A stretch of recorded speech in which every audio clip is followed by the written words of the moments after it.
is the chord progression.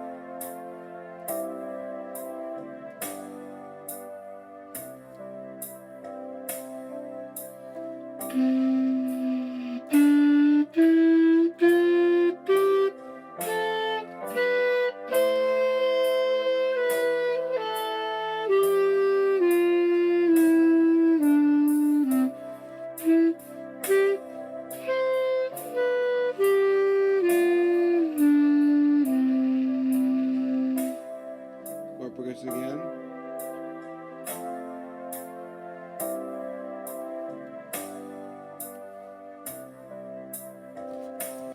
Alright, hello everybody. Mr. Rubens here with the next video in our 6th grade instructional videos for Bandland series.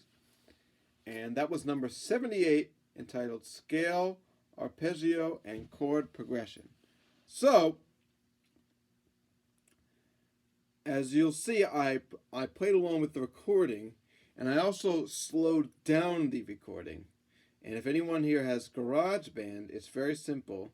You just simply drag the MP3 track into GarageBand, and then you can lower the tempo. And if you have any questions about that, you can reach out to me, because that helps me play along with it, because it was a little fast.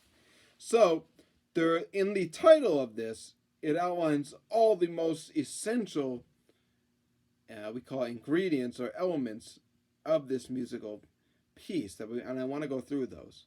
So, scale, we know, a series of notes in order that produce a beautiful sound with a certain construction based on whole steps and half steps. So as you know from our scales, it's very simply would be like this.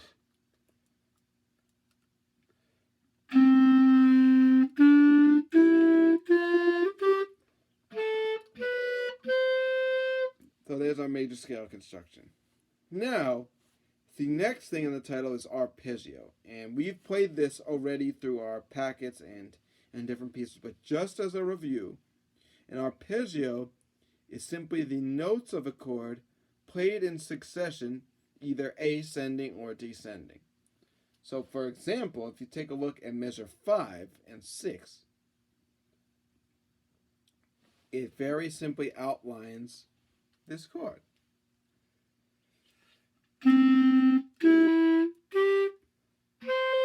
That's an arpeggio. So you already can play it even if you didn't necessarily know you could. So that's a very fundamental important thing in music. The last thing in which I intentionally didn't play because I wanted to have you hear it is a chord progression. Now, when Mrs. Zali or I will be playing piano for the accompaniment of this, we're generally playing chords, which are usually at least 3 notes stacked on top of each other. For example, if you had all played at the same time, you would make a chord. So a chord progression is simply a series of chords played in a sequence. So you'll see at the last few measures of this piece,